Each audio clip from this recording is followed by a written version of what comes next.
تل کا یہ اس میں اشارہ ہے، اور القرا سے جو 5 بستیوں کا پیچھے ذکر ہوا، قوم نوح، قوم عاد، قوم صالح اور قوم لوط اور قوم مدین، ان کی طرف اشارہ ہے کہ جس وقت میرے پیارے پیغمبر ان کے پاس واضح معجزات لے کر آئے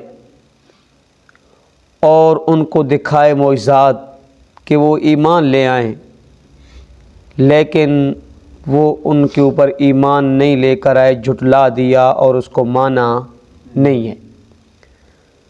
تو رب تعالیٰ فرماتے ہیں کہ جس وقت انہوں نے نہیں مانا ضد اناد کی وجہ سے اور نئے نئے مطالبات پیش کیے، تو رب تعالیٰ فرماتے ہیں کہ کذالک یطبع اللہ علی قلوب الکافرین، ہم نے ان کافروں کے دلوں کے اوپر کیا لگا دی؟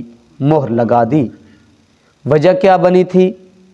وجہ بنی تھی جھٹلانے کی، ایمان نہ لانے کی، ضد اناد کی وجہ سے۔ وما وجدنا لأکثرہم من عہد، رب تعالیٰ فرماتے ہیں کہ جو ان سے انبیاء علیہم السلام کے ذریعے سے عہد لیا گیا تھا نا، اس عہد کو انہوں نے پورا نہ کیا۔ ایک عہد رب نے بھی لیا ہے تمام بنی آدم سے، عالم ارواح کے اندر تمام روحوں کو اکٹھا کیا۔ روحوں کو اکٹھا کرنے کے بعد اللہ رب العزت نے ان سے وعدہ لیا کہ کیا میں تمہارا رب ہوں؟ تمام روحوں نے کیا کہا کہ تو ہی کیا ہے، ہمارا رب ہے۔ رب تعالیٰ فرماتے ہیں پھر ایسا نہ ہو کہ دنیا کے اندر تم جاؤ اور اس سے کیا ہو جاؤ؟ غافل ہو جاؤ، بھول جاؤ، یا تم دنیا کے اندر جاؤ تم یہ نہ کہنا کہ کیا ہمارے باپ دادا اس طرح کرتے تھے، ہم نے کیا کیا؟ اپنے باپ دادا کا رستہ اختیار کیا۔ تو آج دیکھیں ہم نے اللہ کے وعدے کو، عہد کو چھوڑ دیا۔ ہم محض زبانی طور پہ کیا ہیں؟ مسلمان ہیں۔ جو تباہیاں اور بربادیاں پہلے لوگوں کے اوپر آئیں جس وجہ سے وہ کیا ہوئے؟ تباہ ہوئے۔ کل جو سبق پڑھا ہم نے اس کے اندر یہی تھا کہ رب تعالیٰ فرماتے ہیں ہم نے کوئی ایسی بستی نہیں جس کے اندر ہم نے پیغمبر نہ بھیجا ہو۔ ہر طرح سے ان کو سمجھانے کی کوشش کی، لیکن جس وقت انہوں نے اپنی حالت کو نہ بدلا، پھر ہم نے کیا کیا؟ ان کے اوپر قحط سالی، طرح طرح کی بیماریاں، طرح طرح کی تنگ دستی اور پریشانی اور مصیبتوں کے اندر کیا کر دیا؟ مبتلا کر دیا، تاکہ وہ کیا کریں؟ عاجزی اور انکساری کریں، توحید کو مان لیں، ایمان لے آئیں، لیکن ذرا برابر بھی ان کے اوپر اثر نہ ہوا۔ کیوں؟ وجہ یہ تھی کہ ان کے دل سخت ہو چکے تھے، اور نمبر 2 جو وہ کام کرتے تھے ان کو شیطان کیا کرتا تھا؟ مزین اور خوبصورت بنا کر دکھاتا تھا، اس لیے وہ گناہ کو گناہ سمجھتے ہی نہیں تھے، گناہ کو گناہ نہیں سمجھتے تھے، تو اس لیے وہ خوبصورت کر کے دکھاتا تھا شیطان ان کو۔ تو اس وجہ سے کہ رب نے فرمایا کہ انہوں نے اپنی حالت کو نہیں بدلا۔ آج دیکھیں ہماری حالت بھی بالکل کیا ہے؟ اسی طرح ہے۔ جس جگہ پہ کوئی کھڑا ہے نا، وہ کہتا ہے میں ہی کیا ہوں؟ صحیح ہوں، باقی تو سارے کیا ہیں؟ غلط ہیں۔ کیا ہیں؟ باقی سارے کے سارے کیا ہیں؟ غلط ہیں۔ لیکن ہر کوئی اپنے آپ کو کیا کرتا ہے؟ سچا ثابت کرتا ہے، میں سچا ہوں، باقی سارے کیا ہیں؟ غلط ہیں۔ لیکن رب نے ایک نسخہ دیا ہمیں اور ایک طریقہ بتایا کہ اپنے آپ کو صحیح اگر کہنا ہے، اپنے آپ کو صحیح اگر معلوم کرنا ہے تو میرے احکام یعنی قرآن کے اوپر عمل کرو اور میرے پیارے پیغمبر کی سنت کے اوپر عمل کرو۔ اگر آپ کا نظریہ اور عقیدہ قرآن کے مطابق ہوا، آپ کا عمل کیا ہوا؟ سنت کے مطابق ہوا، تو پھر کیا ہے؟ آپ بالکل کیا ہے؟ سچے اور جنتی لوگ ہیں۔ تو رب تعالیٰ فرماتے ہیں یہود و نصارہ کا کوئی دین نہیں ہے، یہود و نصارہ کا کوئی دین نہیں ہے۔ قرآن کریم کے اندر آیت ہے 3 سپارے کے اندر۔ کیوں؟ کہ اس وجہ سے کہ یہودیوں نے حضرت عزیر علیہ السلام کو اور عیسائیوں نے حضرت عیسیٰ علیہ السلام کو کیا کیا؟ اللہ کا بیٹا، اللہ کا نائب کیا کیا؟ تسلیم کیا۔